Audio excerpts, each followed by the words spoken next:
Mantan Wakil Wali Kota Palembang, Fitriyanti Agustinda, beserta suami resmi ditahan Kejaksaan Negeri Palembang setelah ditetapkan sebagai tersangka dalam kasus dugaan korupsi pengelolaan dana pengganti darah di Palang Merah Indonesia PMI Kota Palembang periode 2020 hingga 2023. Menanggapi hal tersebut, Wakil Ketua PMI Kota Palembang, Umar Yuliabas, menyebut tertangkapnya mantan Wakil Wali Kota Palembang, Fitriyanti Agustinda beserta suami karena menggunakan dana manajemen organisasi untuk kepentingan pribadi. Dirinya menambahkan, intervensi kepada pegawai PMI Kota Palembang juga pernah dilakukan agar kasus ini tidak terungkap.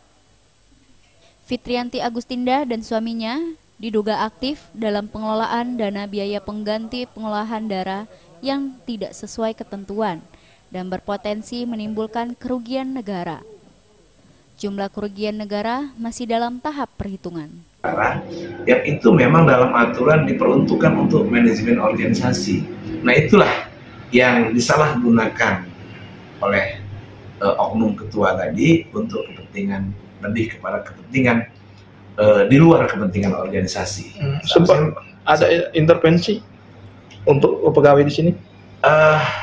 Kalau kawan-kawan pegawai di PMI, ketika kita sama-sama menggali, apakah kalian memang melakukan hal ini atas dasar perintah? Ya, memang mereka yang namanya bawahan atas dasar perintah atasan.